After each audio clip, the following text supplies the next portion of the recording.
ঘূর্ণিঝড় রিমাল স্থলভাগে উঠে পড়ায় দক্ষিণ উপকূলে ঝোড়ো বাতাস বইছে, বৃষ্টিও হচ্ছে।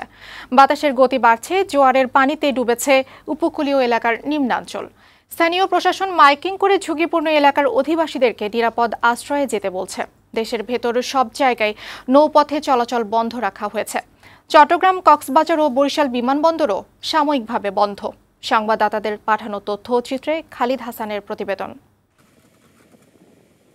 দেশের দক্ষিণাঞ্চলের জেলাগুলোতে দমকা বাতাস বইতে শুরু করেছে। ঘূর্ণিঝড় রিমালের কারণে জোয়ারের পানিতে তলিয়েছে নিম্নাঞ্চল। উপকূলীয় জেলাগুলোতে স্থানীয় প্রশাসন ও স্বেচ্ছাসেবকরা বাসিন্দাদের আশ্রয় কেন্দ্রে যাওয়ার আহ্বান জানাচ্ছে।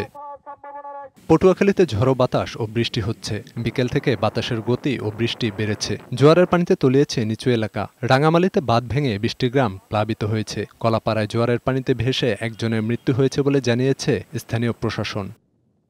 ঘূর্ণিঝড়ের প্রভাবে ভোলায় দমকা হাওয়া বইছে। উত্তাল হয়ে উঠেছে সাগর। থেমে থেমে বৃষ্টি হচ্ছে জেলা জুড়ে।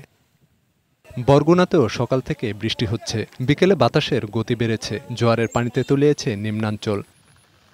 সাগর উত্তাল থাকায় চট্টগ্রাম বন্দরেও সতর্কতা রয়েছে। জেটি ও বহির্নোঙরে জাহাজের পণ্য ওঠানামা বন্ধ। শাহ আমানত আন্তর্জাতিক বিমানবন্দরও বন্ধ।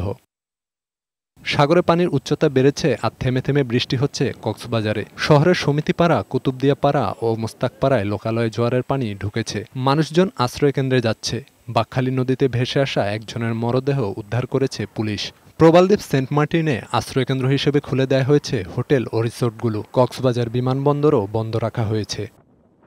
বাগেরহাটে সুন্দরবন সংলগ্ন নদীগুলোতে স্বাভাবিক জোয়ারের চেয়ে 4 থেকে 5 ফুট পানি বৃদ্ধি পেয়েছে। ডুবেছে বন্যপ্রাণী প্রজনন কেন্দ্র করমজল সহ সুন্দরবনের বিভিন্ন জায়গা। মোংলা নদীতে যাত্রী নিয়ে ডুবেছে একটি ট্রলার, তবে কেউ হতাহত হয়নি।